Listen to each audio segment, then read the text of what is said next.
سورہ ال عمران میں آتا ہے کہ جب غزوہ احد کے موقع کے اوپر منافقین نے کہا نا کہ ہم نے اپنے بھائیوں کو منع کیا تھا کہ احد کے میدان میں نہ جاؤ ورنہ قتل ہو جاؤ گے، تو اللہ تعالیٰ نے فرمایا اگر ان کی موت کا وقت آ چکا ہوتا یہ خود کھینچے چلے جاتے اپنی مقتل گاہوں کی طرف، یہ اپنے آپ کو روک بھی نہ پاتے۔ پھر سورہ نساء میں آیا کہ تم اپنے آپ کو مضبوط قلعوں میں بھی بند کر لو نا، موت تمہیں وہاں پہ بھی آ کے جائے گی، وہ موت کو آپ ٹال نہیں سکتے، ایک لمحہ نہ آگے ہوگی نہ پیچھے۔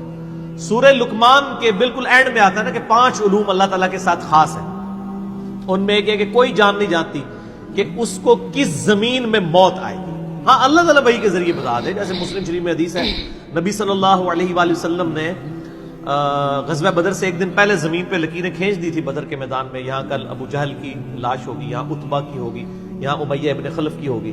سر اب آپ عمر سیریز دیکھیں نا، وہاں آپ کو لاشیں پڑی ہوئی نظر بھی آئیں، ٹھیک ہو گیا جی؟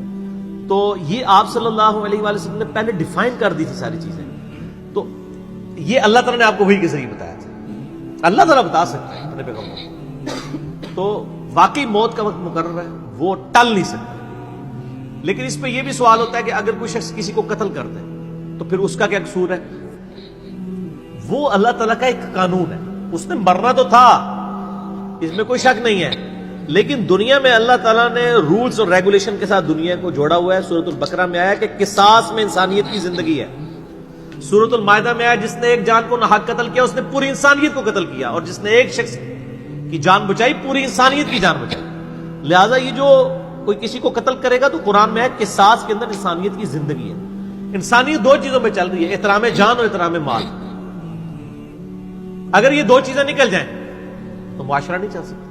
گوروں کا معاشرہ ہم سے بہتر کیوں ہے؟ بغیر ریلیجن کے بھی احترام جان احترام مال ہے، جسٹس ہے، انصاف ہے، عدالت آزاد ہے، جہاں پہ احترام جان بھی احترام مال بھی ہے۔ سالوں تک وہ ثبوت ڈھونڈتے رہتے ہیں، اس کے بعد بندے کو پکڑتے ہیں، یا بندے پکڑ کے غائب ہو کے مر مرا جاتے ہیں، ان کے رشتہ دار عدالتوں کے چکر کاٹتے رہتے ہیں کہ جی ہمارا بچہ اٹھایا گیا، نہ عدالتوں کو پتا ہوتا ہے نہ اور کسی کو پتا ہوتا ہے۔ یہ چیزیں تو پھر ظاہر ہے کہ ایک ریونج کریٹ کریں گی نا۔ ہم اس لیے کہتے ہیں عدالتوں کو آزاد ہونا چاہیے، عدالت سے اوپر کوئی نہیں ہونا چاہیے، عدالتیں آزاد ہوں گی باقی سارا سسٹم بہتر ہو جائے، ٹھیک ہو گیا؟ تو یہ یعنی اللہ تعالیٰ نے وقت مقرر کر دیا ہے، وہ آگے پیچھے نہیں ہوگا، اور آپ دیکھتے ہیں کتنے لوگ موت کے منہ سے واپس آ جاتے ہیں۔